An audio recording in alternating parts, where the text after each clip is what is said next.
Go ahead. Okay, good morning, everybody. I had to adapt my way of thinking when I found out I was going to be doing this in person instead of remotely, and that I'm preventing everybody from getting to Fun Day. So I will try to get through this as quickly as I can. It's going to be a lot about me. So, uh, I'm a pretty private person, so it's hard for me to get up here and share. I mean, some of these are pretty intimate details of my health history, but I truly believe that there are a lot of other people out there who are in a similar circumstance and don't have the luxury of working in a genetic testing lab where they can ask for this testing to be done. So, if can everybody hear okay? If anybody's having issues with the Zoom link, you'll have to reach out to someone else. I have no disclosures.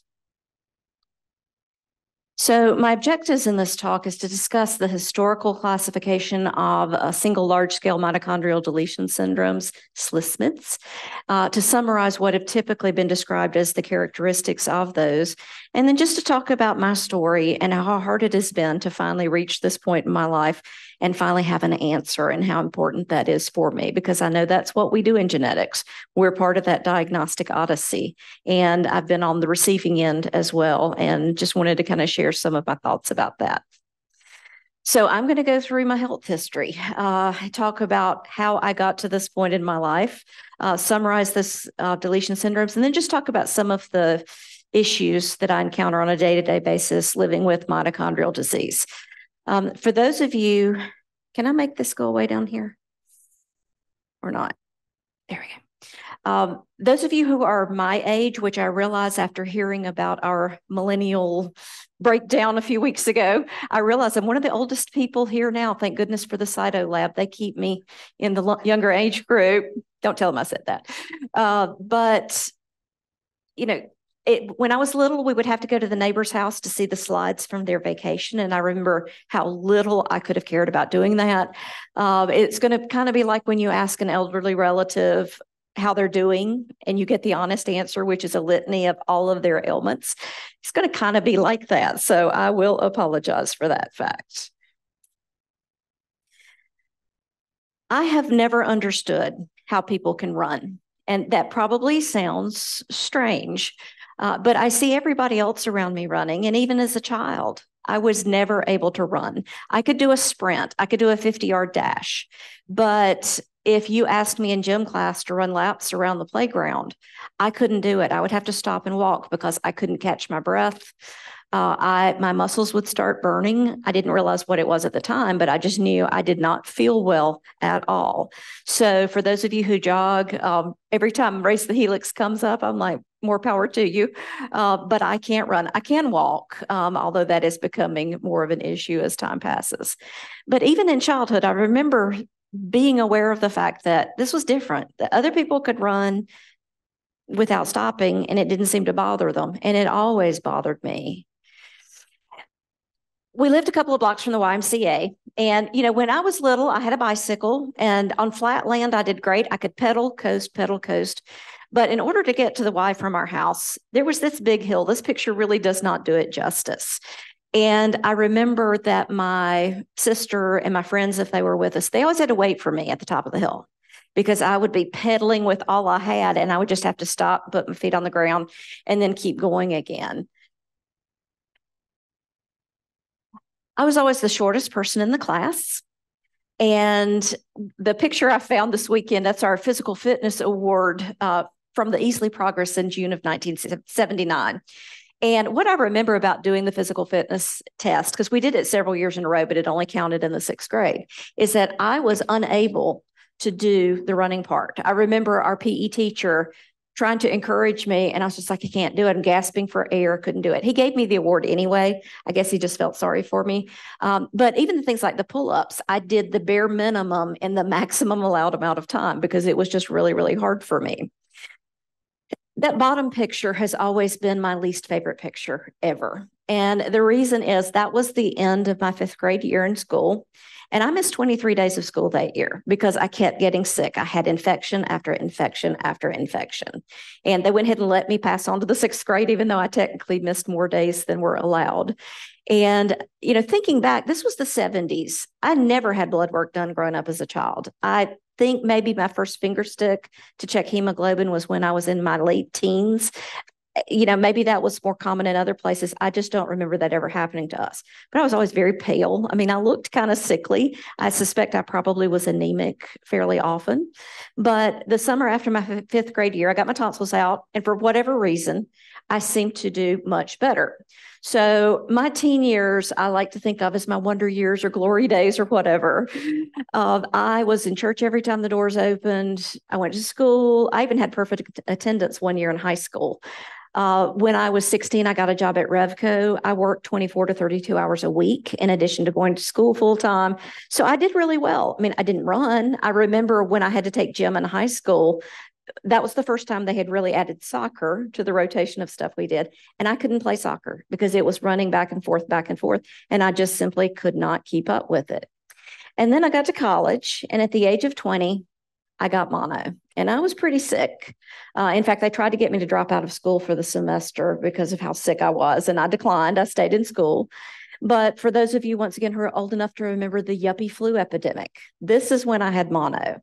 And what started happening is people, primarily women, were being diagnosed with viral illness, including mono, Epstein-Barr, and they were subsequently diagnosed with chronic fatigue syndrome. They just didn't seem to recuperate from that. And in all seriousness, 20 years old is the demarcation point in my life. I've been tired since I was 20, and it has never gone away, and there's never anything that has really helped improve that situation. So I go along, I'm in graduate school, doing okay, still have these issues. I mean, I'm 4 feet 10 inches tall. That technically qualifies me as having dwarfism. So short stature is definitely something y'all are aware that I have. Chronic headaches. And then at 28, I was put in induced menopause to treat endometriosis. And shortly after that, my blood pressure became very difficult to control. Now, I'm 28 years old. At this point in my life, I weighed 92 pounds. I was tiny. And I remember asking the doctor, she said, oh, we'll just put you on medication. But I kept saying, this doesn't make sense. Why do I have hypertension? There's no rationale. There's no reason for it. Oh, whatever, we'll put you on medication. So took medicine for several years. And then a few years later, started to experience more neurological symptoms. I looked like I had multiple sclerosis. So I had the brain MRI, I had blood work, did have a positive ANA. What I remember about this time period is I would come home from work and sit down and immediately fall asleep, and I would wake up and my hands would be contracted. And they never figured out what that was, but over time that did resolve. Given that they ruled out rheumatoid arthritis, lupus, multiple sclerosis, they said, since you do have chronic pain and you do have this inflammatory arthritis presentation, they decided they would say I had fibromyalgia.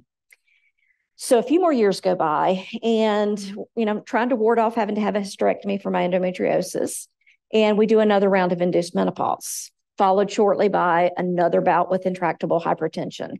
And I'm talking, my blood pressure was running 160 to 180 over 100. That bottom number would not fall below 100. They quadrupled my medicine. They added another medicine. They actually added a diuretic. And on the diuretic, my blood pressure went up even more, which is a paradoxical reaction. And what I was noticing, I would go outside to cut my grass at my house. And 10 minutes, I'd be in the house, falling into a chair, trying to catch my breath. So they said, we want you to see nephrology to see what's going on causing your blood pressure, and we want you to have a stress echo. And those appointments were on the same day. I don't know why I remember that, but I went for the stress echo. They did the echocardiogram lying down, and she'd sit me up. She'd say, okay, let's go do this, the exercise part, the treadmill part. And then she'd say, why don't you sit down again? This went on about 3 or 4 times, and I was like, are we going to do this or not?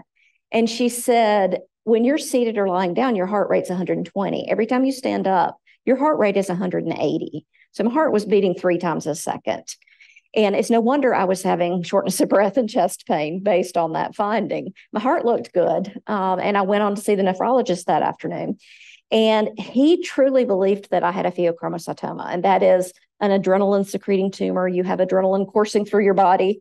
at excess amounts, and it causes palpitations. And usually it is episodic hypertension as opposed to sustained, but it can happen both ways.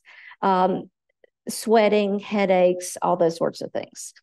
So I didn't have any evidence on imaging of a pheochromocytoma, but I was determined to be in stage 2 chronic kidney disease at that point. So we add some medicines, which really seemed to make a difference for a while. And I go on a few more years. And at the age of 39, I had a total hysterectomy. And I apparently aspirated during the surgery because I came down with pneumonia 2 days after my hysterectomy, which I don't recommend that combination. It was not fun. I mentioned the pneumonia because I had pneumonia again less than a year later and got a pneumonia vaccine at that point. 5 weeks after my hysterectomy, my gallbladder had stopped working. I didn't have stones, just quit working. So I had to have my gallbladder out. And then a month after that, I was diagnosed with hypothyroidism. And, you know, the saying for hypothyroidism is female fat and 40. Well, I was female. I was just turned 40. At that point in my life, I was not fat at all. Okay, hypothyroidism, we'll get medicine for that as well. Some of you are aware that I left genetics for a period of time until high school. I was trying to adopt as a single parent, and I had been teaching for several years and ran into this time period where I really, really struggled. I would try to write on the whiteboard and my arms would just fall back to my sides. I couldn't fix my hair. I had to get a stand for my hair dryer, and I would have to stop and rest just to get my hair dried. I was having trouble speaking, dysarthria. I started falling down. I even sprayed my ankle at one point, and I had several falls within a matter of months.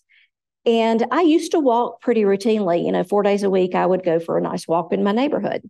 And during this time, I went for a walk, and my legs simply would not work. And there I was sitting on the sidewalk with cars driving by, trying to figure out how I was going to get home.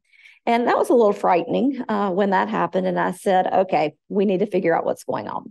So I'd been to neurology in my early 30s with the MS type symptoms. So more than 10 years later, I go back to neurology.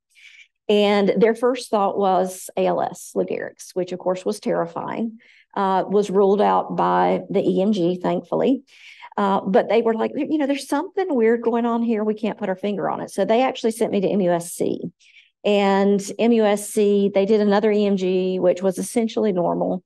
Had little evidence of peripheral neuropathies and those sorts of things. But because I kept choking just on my own saliva, this is not necessarily choking on food. I just swallow wrong and get choked on saliva, which I've done it here several times. And it's frankly embarrassing because I'm in there gasping for air, trying to catch my breath again. And, you know, those sorts of things happen periodically. So I have to be careful. But at 45, even though there were mild weaknesses, there were weaknesses identified throughout my entire swallowing system. The musculature just showed evidence of weakness. And to me, that was an objective measure to say, yeah, there's really muscle weakness there. And one of the things I wanted to mention is, you know, when I go to the neurologist and they do those tests for weakness, they ask me to squeeze their fingers. I can do that for 30 seconds, maybe even a minute, but nobody ever asked me to do it longer than that. If you ask me to do that for a long time and then you give me a minute or two and then you check it again, you're going to see that there's a pretty dramatic increase in the weakness. But that's one of the things that it's hard to elicit weakness. I can tell them I feel weak, but they aren't necessarily seeing much evidence for that on their side. So at the age of 51, I went for my regular checkup with my primary care provider, and I got a call from his nurse the next morning saying, we need to do some more blood work. And I was anemic again, and they did iron studies, and my ferritin was 5. Ferritin is a measure of your iron stores, and I had none. So they decided that because of how low they were, I needed iron infusions because medicine and pills were not going to get me back to where I needed to be. So I had a series of 2 iron infusions, did okay with the first one, and within days after the second one, my blood pressure skyrockets again. You know, bottom numbers up, ticking right at 100 again. It felt lousy. And the other thing, the reason I included this graph is you can see that, you know, a year and a half after my iron infusion, my ferritin is back down in, you know, single digits, teens. There's something destructive going on. I got to have all the fun tests to rule out GI bleeds. And it was not a GI bleed. Something was causing this destruction in my hematological system. So We were in a Friday morning meeting in the conference room back in the days when we still met in person. And Sarah Cathy presented a patient. And I remember her saying, hypertension in your 20s is never normal. And because I was having all these issues, I walked out of the conference room and went down to Mike Freese's office and said, can I get an exome? Because I'm really struggling. I don't feel well and I can't figure out what's going on. So my exome was non-diagnostic. There were a few little things here and there. But I did some more digging and found a variant that's common enough that we wouldn't typically report it. But this particular variant had been reported in patients with paragangliomas. So I actually sent an email to the author of the paper, and he invited me to come to the NIH to participate in a research study. So I spent 8 days up in Bethesda, Maryland. They put you up in a lodge that they have. There's a kitchen. You have to bring in your own food. But they really make it as doable as possible for families. And had a series of PET scans, MRIs, CAT scans, tons of blood work. And they ruled out clearly a paraganglioma or pheochromocytoma. They're hard to diagnose. They're easy to miss, but that's not what it was. They did see some abnormalities on my scans. My thymus shows up in everything that we do, and it shouldn't in somebody my age. It showed active on PET scans. And I have enlarged lymph nodes everywhere, which I still don't know what that's about, but nobody else seems worried, so I just kind of let that go. But no evidence of that particular problem. So as we start launching new tests, I'm like, can I have that one? Can I have that one? I guess it's the advantage of being a lab genetic counselor. And I will tell you that I had been saying for about 25 years, I thought I had a mitochondrial disease. So I talked to Raymond and he said, sure, we'll run your sample when we launched the mitochondrial sequencing panel in blood. Of course, it was normal. When the spinocerebellar ataxia panel came along, I asked if we could do that one. It was also normal. There were some expired chips, so they offered to do an exon array to look for any kind of copy number variants there. Everything seemed normal. And at 53, this was early 2020, which we all remember what happened then. I went back to neurology after an absence of 8 years because one of the things I noticed when I started working from home in 2018 is when we were in meetings and I could see my camera, I could see that my right eye was drooping more and more over time. My weakness was getting worse. So they really thought that maybe I had myasthenia gravis. Now, back at 45, they had done the single antibody testing for that, which was normal. When I went back at 53, they did the full panel. They did paraneoplastic antibodies to make sure there wasn't some malignancy. I had more nerve conduction, EMG studies. And they basically followed me for about a year or so. And just weird things. I'm hyper reflexive. You hit me just right, I'll kick you across the room, which is atypical, I will say, for mitochondrial disease. But I basically talked to the neurologist and said, can we do a single fiber EMG? That's pretty much the only thing I can think of at this point. And I said, if it's normal, then I'm just going to have to accept that this is me. I'm going to have to live with this. And, we're not going to be able to figure it out. So I didn't realize how hard it is to find a place that does single fiber EMGs. I went to Wake Forest in the snow one day, and my single fiber EMG was markedly abnormal. I will say of all the EMGs that I've had, they stick needles in your muscles all over your body. It's not fun, but it wasn't too bad. This one made me cry. They basically kept tapping the same little nerve with the needle over and over and over again. And I was lying there and I just tears pouring out of my eyes. It was just really uncomfortable.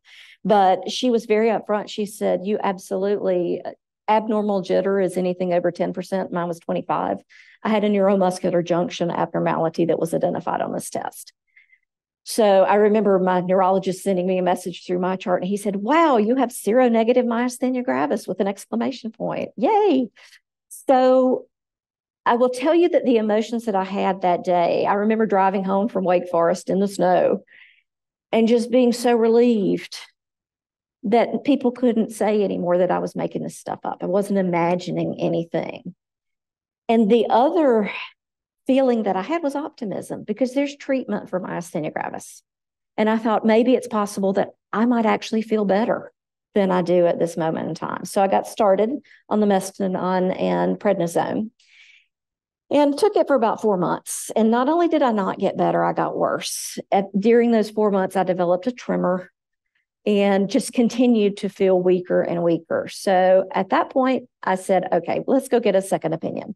I reached out to somebody at a well-respected medical facility in the Southeast, and she was their myasthenia gravis expert. And she looked at me for 5 minutes and said, this is not MG. I don't know what it is necessarily, but I think you need a muscle biopsy. So I had a muscle biopsy, and it was abnormal, and it did show oxidative changes, which is what you see in mitochondrial disease. They weren't horrible. The thing that concerned me was the acute denervation. Basically, my nerves and my muscles are disconnecting from one another, and that was pretty prevalent on the biopsy findings. Now, the person who read it said no unequivocal ragged red fibers. I don't know what ragged red fibers are supposed to look like. Electron microscopy also supported the fact that there was some kind of mitochondrial damage occurring. I did not have the crystalline arrays. That's the pathognomonic finding for mitochondrial disease. I don't have those. But, these are what my muscle cells looked like under the microscope. He was kind enough to send me these pictures. And, I have seen pictures in publications of ragged red fibers that look milder than my top left picture, but I don't know what I'm looking at. The patchy staining basically would go along with this as well. So I got these results, and they were kind enough when I asked to send a sample of my muscle here to Greenwood. Note to self, if you ever ask somebody to do that, you probably need to specify how much tissue needs to be sent, because they sent a chunk of muscle about that big. It was a large, Bonnie in the lab was like, holy cow, it was huge. So live and learn, I guess. And I had asked Raymond if we could do mitochondrial sequencing on the DNA from muscle. And he was looking into checking copy number status. And he had my sample on the first validation run to look at copy number status for the mitochondrial genome. And this is what my result looked like. That red marked area is not supposed to be way down there. It's supposed to be across the top. And he came in my office one day and closed the door and said, I think we found something.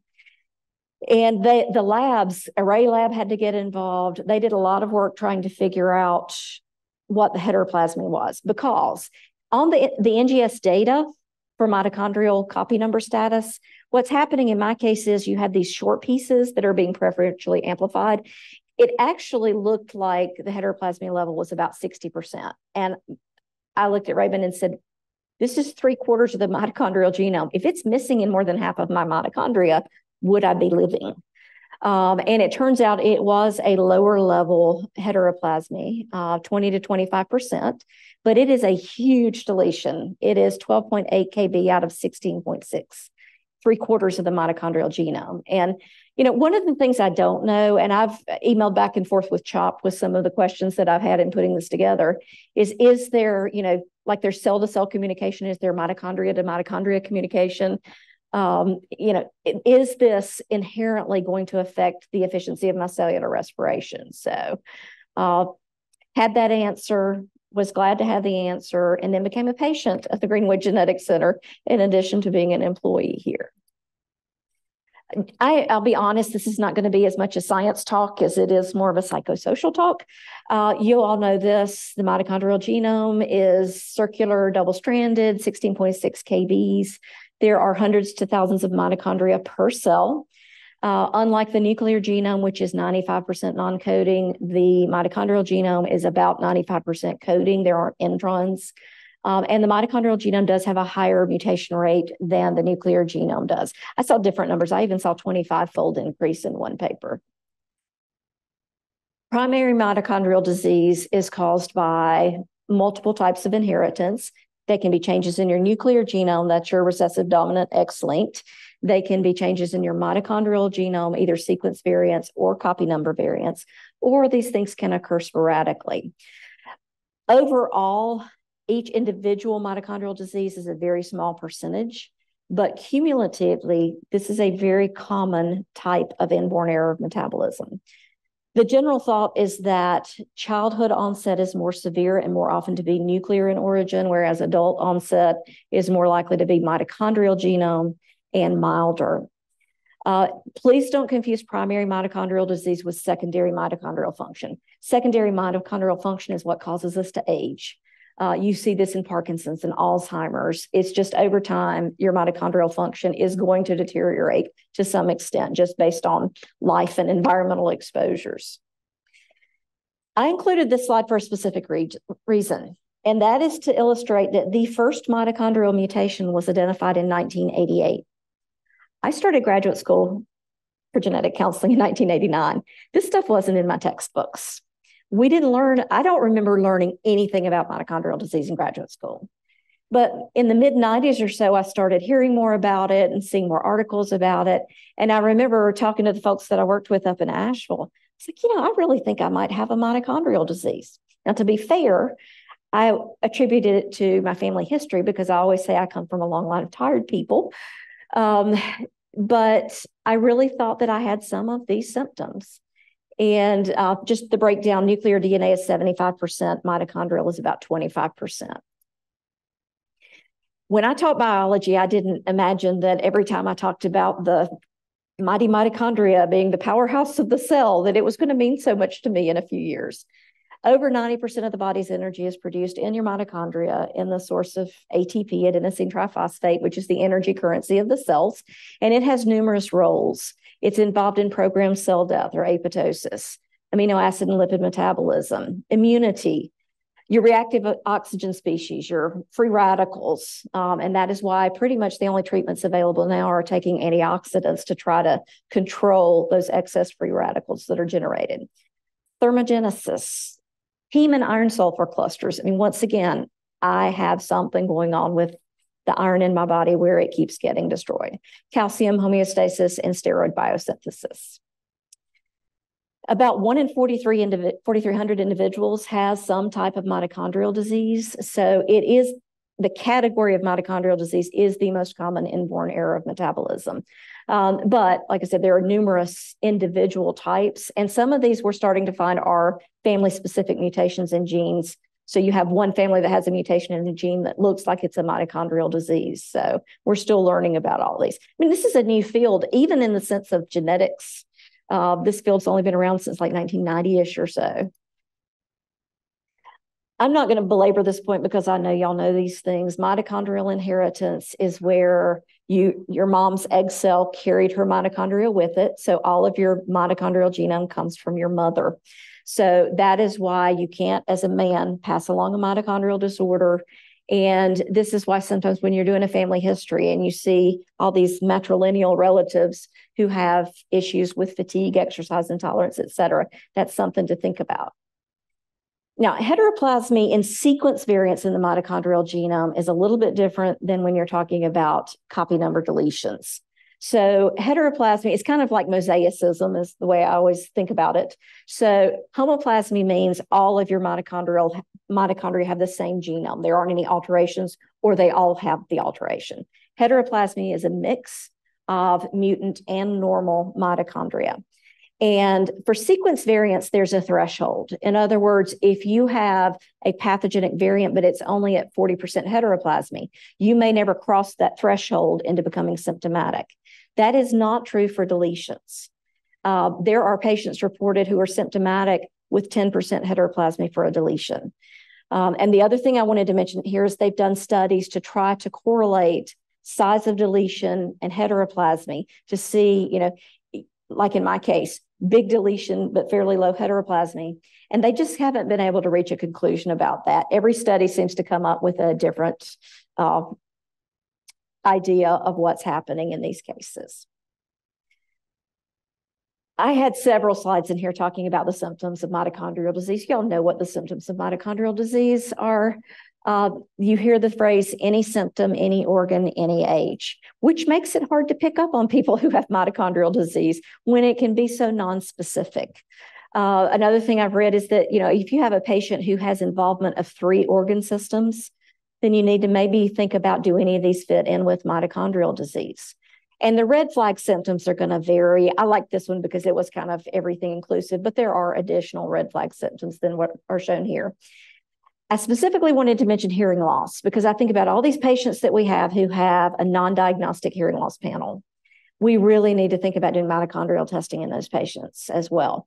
And, as we are going to be adding mitochondrial sequence to genome platform, we'll be able to capture that information. Copy number status is still a ways off because it is more complicated. Ptosis is a red flag symptom. Pigmentary retinopathy, retinitis pigmentosa, those kinds of things. Now, diabetes, it's so common, it's hard to distinguish, but if you have diabetes in conjunction with these other findings, then you need to think about that. Stroke-like episodes. So when you do imaging in somebody that you think has had a stroke, the imaging is going to look different in a true stroke patient compared to somebody who is having a stroke-like episode. And seizures is another big red flag for mitochondrial disease. All right, moving on to the deletion syndromes, because this is what I have. Historically speaking, they have been divided into 3 categories. Lee syndrome is the 4th, but it's a rare cause, so a lot of people will leave that out. Pearson syndrome, Kearns-Sayre, some people say Kearns, I say Kearns, I don't know which is correct. Chronic progressive external ophthalmoplegia, CPEO. The deletion syndromes are different in that these are usually de novo events. These are not inherited from your mother. They haven't been able to find cases where you have a child whose mom has the deletion in her muscle. I wonder if we just haven't looked hard enough. I still think it's possible that this could be an inherited situation in a small percentage of cases. You cannot have a homoplasmic deletion. That is incompatible with life. We're talking about these large-scale deletions. So all mitochondrial deletions are heteroplasmic. They are all pathogenic.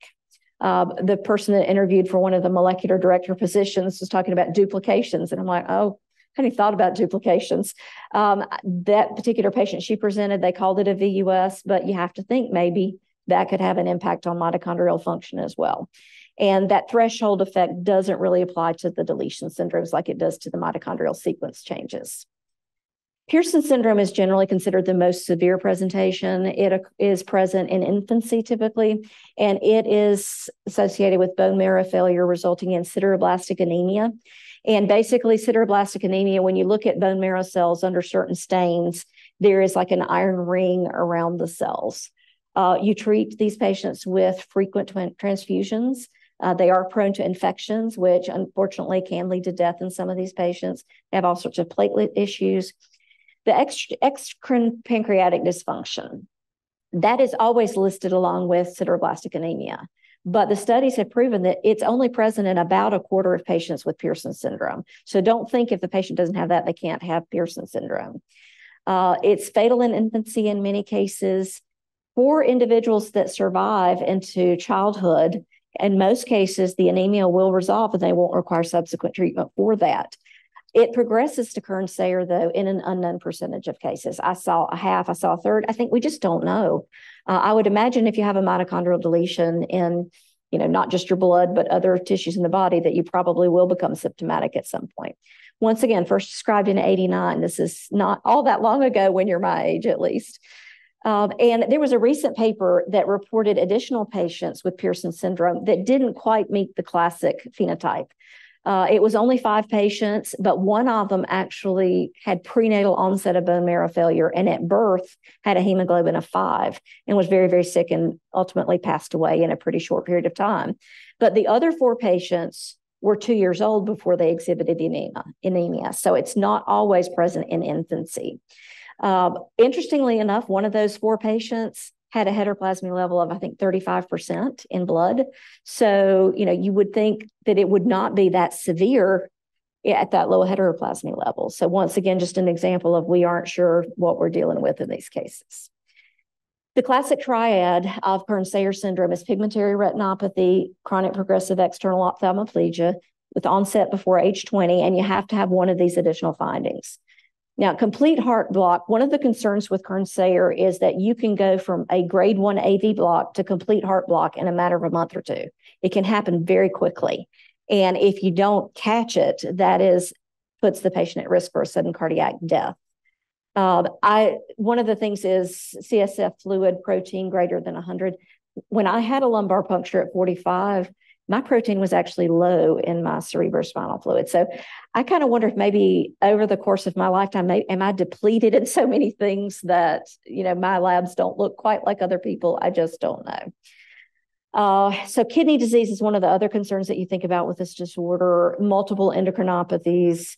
And this is going to vary depending on the literature that you read, but a lot of people with Kern-Sayre do die in early adulthood to mid-adulthood, most often from either cardiac complications or respiratory problems, because aspiration is something that happens in a lot of these individuals. I included this because I wanted to point out a couple of things. You think diabetes with mitochondrial disease, but in this particular case series, you'll see that it was 13% of those patients who had a diagnosis of diabetes. And the good thing about deletion syndromes is the seizures are less common than they are in other mitochondrial disease. All right, chronic progressive external ophthalmoplegia. Basically, that means that your eyes can't move laterally. And I never really thought about how much muscle energy expenditure is required to blink, to hold your eyes open, to keep your eyes closed at night. A lot of individuals with CPEO, regardless of where they fit on the spectrum, do have to have ptosis surgery, and they have to have slings put in their eyelids, basically. But the problem is it's not just keeping your eyes open when you're awake, it's keeping them closed when you sleep. So if your eyes aren't closed while you're sleeping, you can have corneal damage, turn over in bed and you rub your cornea against your pillow, that sort of thing. I have an issue with the phrase restricted to muscle because you see this along with the phrase mild myopathy. And when I was talking back and forth with CHOP, I was like, this really bugs me because it doesn't feel mild when you have it. But restricted to muscle simply means that if we test the blood of a person looking for a deletion in mitochondria, that's gone away in their blood. Doesn't mean it wasn't there when they were younger, but deletions are selected against in mitotic tissues. So as mitosis occurs in different tissues in our bodies, that deletion disappears over time. The post-mitotic tissues, things like the brain, the heart, the liver, and the muscles that don't really continually undergo mitosis, they should be fairly stable with what you had when you were born. And the thing is, we don't go and get cardiac biopsies and brain biopsies in these patients. So if I ever have to have a liver biopsy or a cardiac biopsy, you can bet the samples will come here for testing because I'm just curious to know, is it present in these other tissues as well? It's not so much vertical movement. You can usually still look up and down, but not side to side. And then Leigh syndrome, less than 5% of Leigh syndrome is due to a mitochondrial deletion. I'm sure you're aware this is the most severe presentation of mitochondrial disease. It is fatal, usually in infancy or early childhood. There are specific MRI findings, and quite often what will happen is you'll have a child who gets sick and starts to regress. And with every illness that they have, they regress further. So it's a pretty devastating diagnosis. So I went to CHOP back in September because they are the ones who wrote the gene reviews. They have the Mitochondrial Medicine Frontier program. And I was sitting with Amy Goldstein, and she said, we're encouraging people to call these conditions SLSMIDs. And I kind of chuckled and I said, I don't know if that's going to catch on, but I absolutely 100% agree with their rationale for calling them that because people do not fit neatly into these categories at all. I mean, there have been proposed Kern-Sayre minus, CPEO plus, et cetera. It's important to recognize the variable presentations in the differential. And so I've tried to call them SLSMIDs now. It's gotten a little easier to say as time has passed.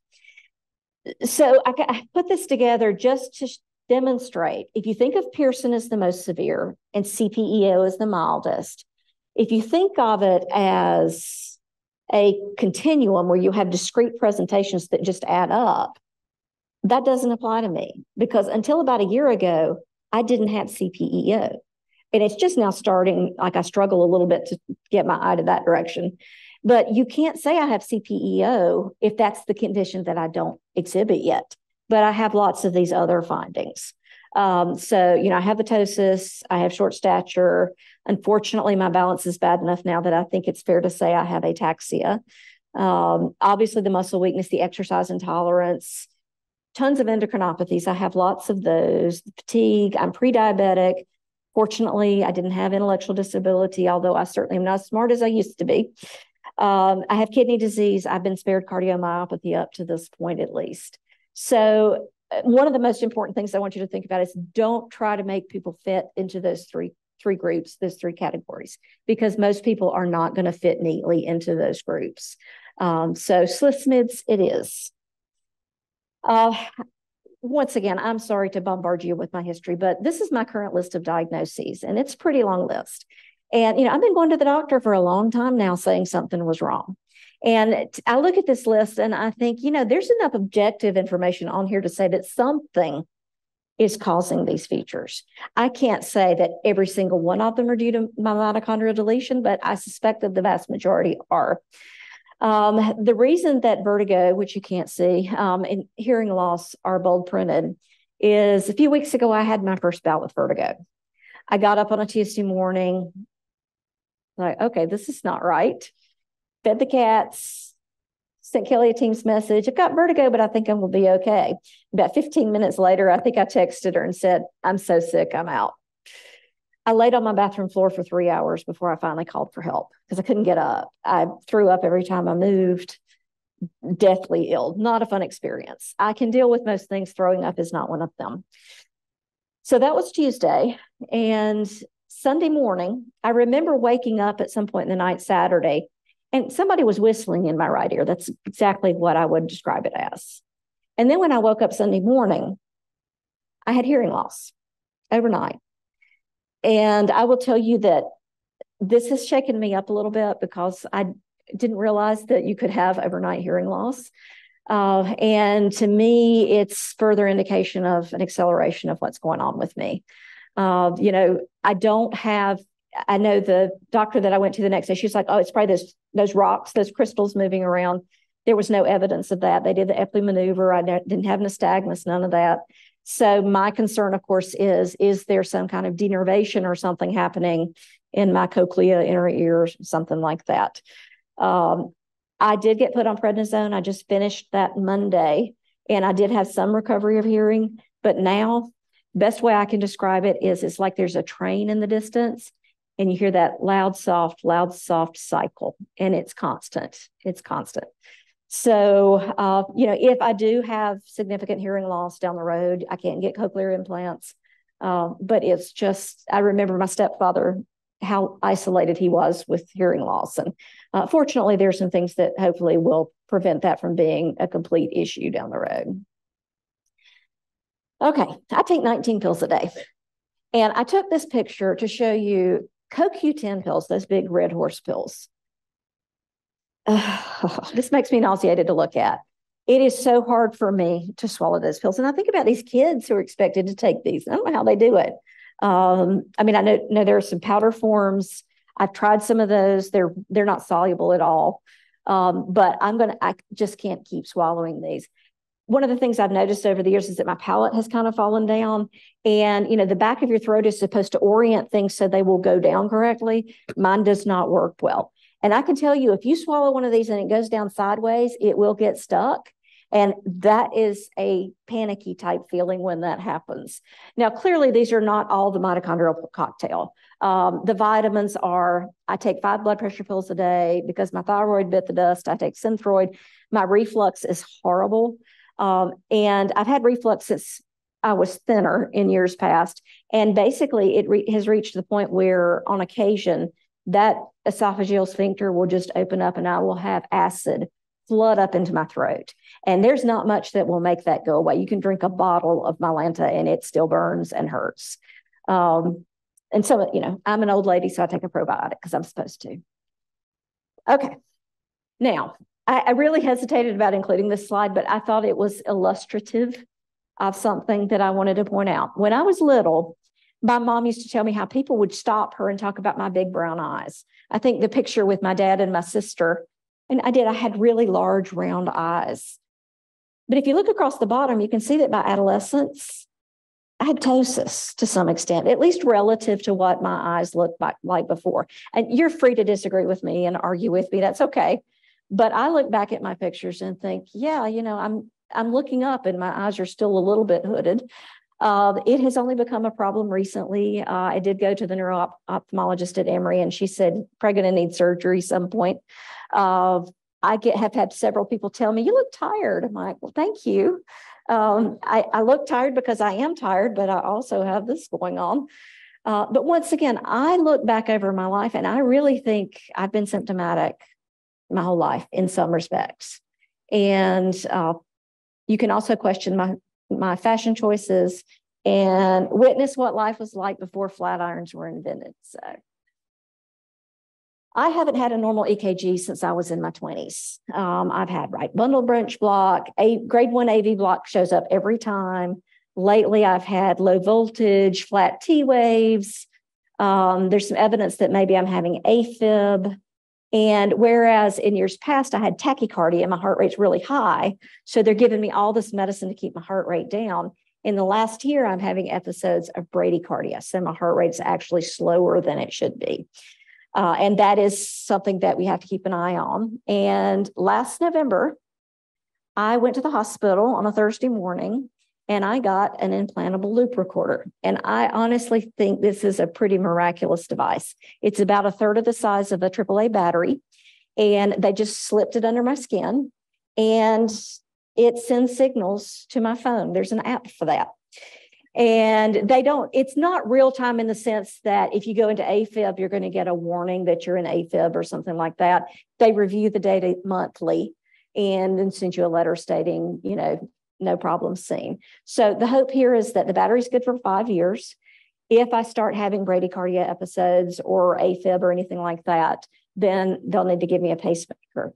And the other question is a pacemaker sufficient? There are some people who are starting to argue that that's not enough. You need an implantable defibrillator. And certainly for people with true Kern-Sayer with the earlier age of onset, this is a huge concern for them. So I don't have to do a Holter monitor twice a year for 3 days anymore. It's constantly reading.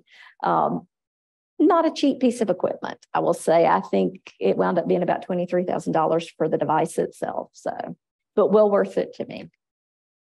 Okay. This is one of those things. Heat intolerance is not going to kill me, but heat intolerance is something that impacts my life day to day. My thermostat at my house is on 57 degrees. Not to mention what my power bills are in the summer. This is what my windows look like when I get out of bed in the morning, at least from about May through September, because it's so cold in my house that the dew point and the temperature outside is warmer and it causes all this condensation. I remember when I was teaching and we would have yearbook day and I would have to be outside for about 5 hours with no shade at all. But I was required to be there in May. I would be physically ill. Going to Disney World in July is no longer an option for me. I just can't be out in that kind of heat. So while it's what most people would probably consider this a minor issue, it doesn't really feel that minor when it impacts your ability to go for a walk, go outside, etc. When I went to CHOP, they did a very thorough PT evaluation, including a 6-minute walk test, which I'd never had. And I pretty much flunked the test. My results were 4 standard deviations below the mean. My gait is abnormal. I basically don't lift my feet at all. And I do have tight heel cords, et cetera. So I have been encouraged to exercise, which of course is going to make everybody feel better. But it's hard to exercise when you're that tired. So I have a stroller for my cat and we go for a walk, and that allows me to actually have something to hold on to, which is very helpful for me. I mean, I have had to get a cane, but I went for a walk last month and it was about 80 degrees. I mean, it was after 6 in the evening, but it was a pretty warm day. And I had to call my friend to come pick me and the cat up because I couldn't get home. I was just kind of not frozen in the sense that my legs weren't moving, but my brain couldn't tell my legs to keep walking and plodding along. I didn't realize how bad my balance was until this evaluation. Basically, I am completely relying on my vision to keep my balance. So my vision is critically important. I do not have any retinal pigmentation, fortunately. So hopefully there's not any risk of, losing vision. I do have bad night vision, but hopefully my optic nerve looks good. So that is definitely good news. One other thing that I really think it's overlooked is anesthesia concerns. I have always had trouble with anesthesia every single time. Mitochondrial patients, one of the things that they list is difficulty waking from anesthesia. And what usually happens is I'm in the recovery room and I'm aware that everybody else is coming and going from the recovery room and I'm still there. I simply cannot make my eyes open. And I remember when I had my gallbladder surgery, my sister went and found one of my friends who worked at the hospital and said, find out what's going on. I was in the recovery room for 3 hours for a minor outpatient procedure. And I remember everybody else came and gone. People went and had lunch and I was still there. So when I had my muscle biopsy a couple of years ago, I had asked if they could do it under local anesthetic, and that was not their protocol. It's conscious sedation. So they gave me propofol, where I proceeded to immediately aspirate fluid into my lungs. So they did a rapid sequence intubation, put me under general anesthesia. And this was weird. This was different. Usually I'm aware of what's going on in the recovery room. I was in that recovery room for 2 hours, zero recollection. When I woke up for good and was pretty much wide awake. But the first thing I said was, what happened? And she said, well, you're coughing stuff up out of your lungs. You got some fluid in your lungs and your heart rate's been pretty difficult to control. Your blood pressure's kind of fluctuated all over the place. I said, okay. And got home that night, wasn't in any pain, got in bed, and I was engulfed in this overwhelming sense of dread and impending doom. And I didn't understand it. And all I could think was, this is going to be the answer one way or the other. And maybe I was just stressing over that. And then in another week or two, the nightmares started. And it was the same nightmare every time. I was encapsulated in white. There was no sound. There was no pain. There was just terror and panic, helplessness, paralyzed. So I started calling the surgeon and saying, did I wake up during my surgery? No, you woke up at the end like you were supposed to. So you know me, I got my records. And what you can see, this blue line down here is your BIS, your bispectral index. It's an EEG looking at brainwaves. It is supposed to be down here during general anesthesia. But you can see that it went up to 75 for a couple of minutes. 80 is your eyes are open and you're looking around. You can see that my respiratory rate, now remember, I was ventilated at the time, was 24. So I was essentially hyperventilating, panicking, because I was awake, awareness under general anesthesia. It's estimated that about 40% of people who experience that go on to develop PTSD. It was traumatic. So if I jumped down your throat at some point in the summer of 2021, I apologize. I was really struggling and suffering. And I still have an occasional nightmare. But I know that with every procedure that I have going forward, this is going to have to come up and be discussed. And it's frankly quite scary. But I think about children. How can a child relate what they're feeling if this were to happen to them? So, if at all possible, avoid general anesthesia unless it's, absolutely necessary in patients with myopathies in general, but mitochondrial disease for sure. All right, this is a good representation of what mitochondrial disease feels like. In elite athletes, their cellular respiration is 100% efficient. Most people, it's good, 80, 90% efficient. People with chronic illness do have mitochondrial dysfunction that goes along with chronic illness. So their battery's not quite as well charged. People with mitochondrial disease, there is no recharging. This is kind of how we are from start to finish in the course of the day. And it is variable. I realize I am in far better shape than the vast majority of people with mitochondrial disease. But I would say about one night every couple of months, I wake up feeling really refreshed. And I'm like, is this how normal people feel? But as soon as I get out of bed, it's gone. I basically equate the way that I feel to, when you have the flu and you're about 20 hours into the flu, so you're starting to maybe feel a little bit better, but you're still shaky and weak. That's how I feel pretty much all the time. And it's frustrating. And some days I'm like, why did this happen to me? But like I said, I'm in better shape than the vast majority of people, and I'm certainly in the hands of people who know what they're doing.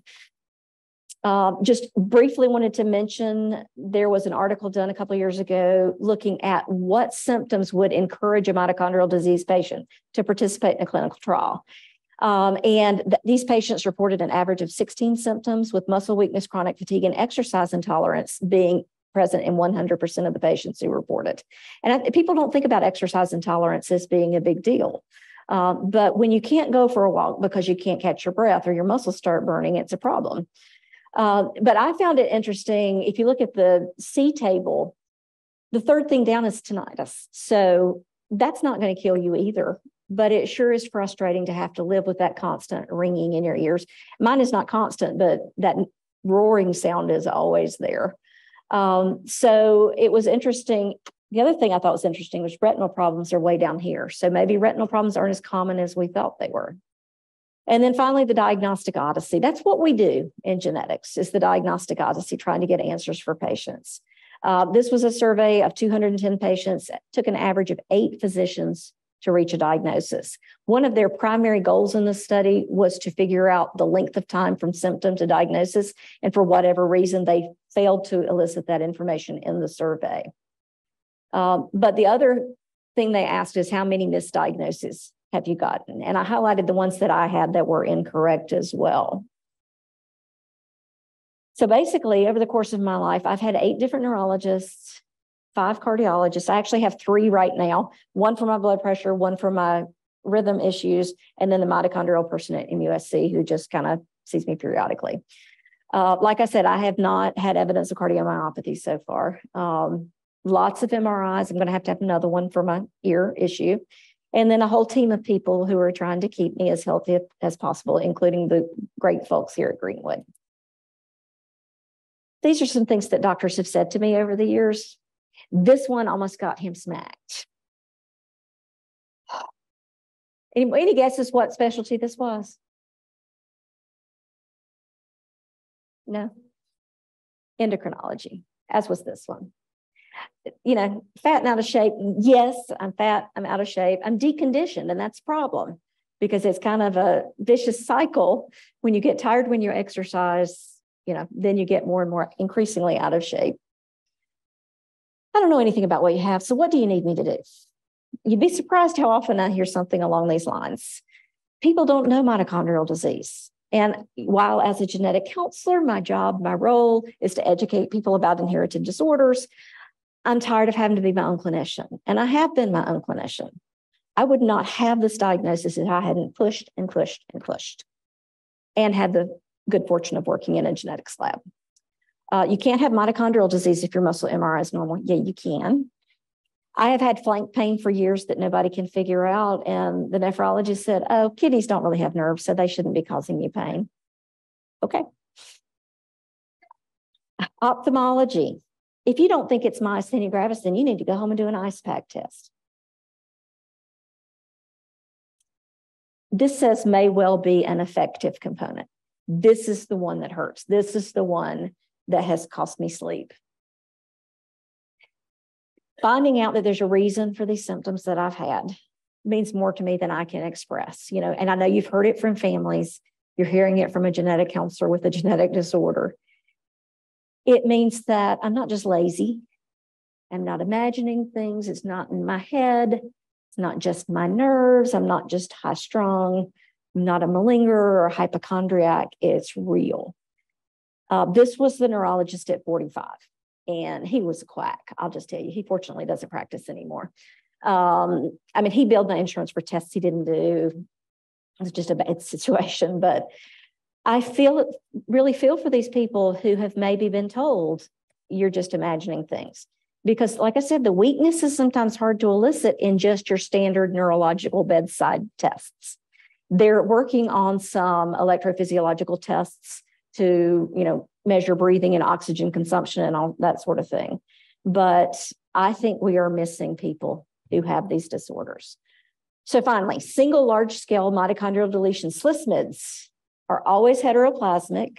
It can vary, the heteroplasmy level can vary in the different tissues, always pathogenic, selected against in mitotic tissues. So like if you do a WES-XL on an adult patient, you can ask us to look for mitochondrial sequence changes. We're not going to be able to see deletions. They're gone in blood in an adult.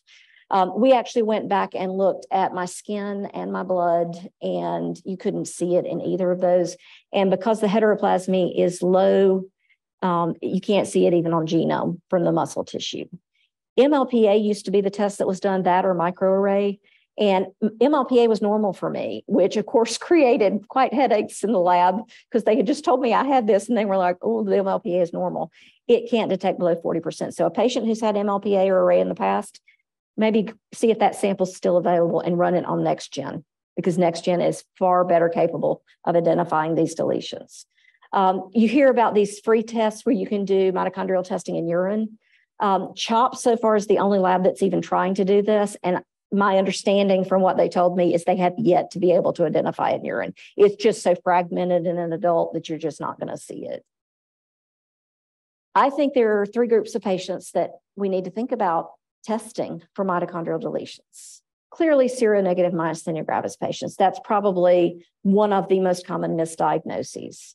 Primary lateral sclerosis is like a slow Lou Gehrig's disease, a slow motor neuron disease, but it's a diagnosis of exclusion. You've ruled out everything else, and this is what you're left with.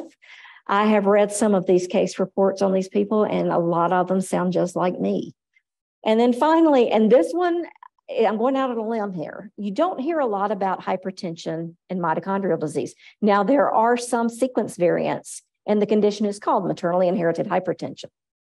But it's the only thing that kind of makes sense for me. And when you think about the electron transport chain complexes, complex 2 is the one that's all nuclear encoded, and it is the paraganglioma pheochromocytoma genes. So is it possible that you have some similar symptoms that make people think, could you have one of these endocrine secreting tumors? So that's just my opinion. I can't back that up, but I actually reached out to the person at the NIH to say, if you have patients with muscle weakness on top of this pheochromocytoma presentation, this is something to think about. And that is all I have. Any questions? Thank you for bearing with me and listening to my story. I'm convinced there are a lot of people out there who gave up trying to get a diagnosis because there are doctors out there who don't always treat you with compassion. Okay. Yes.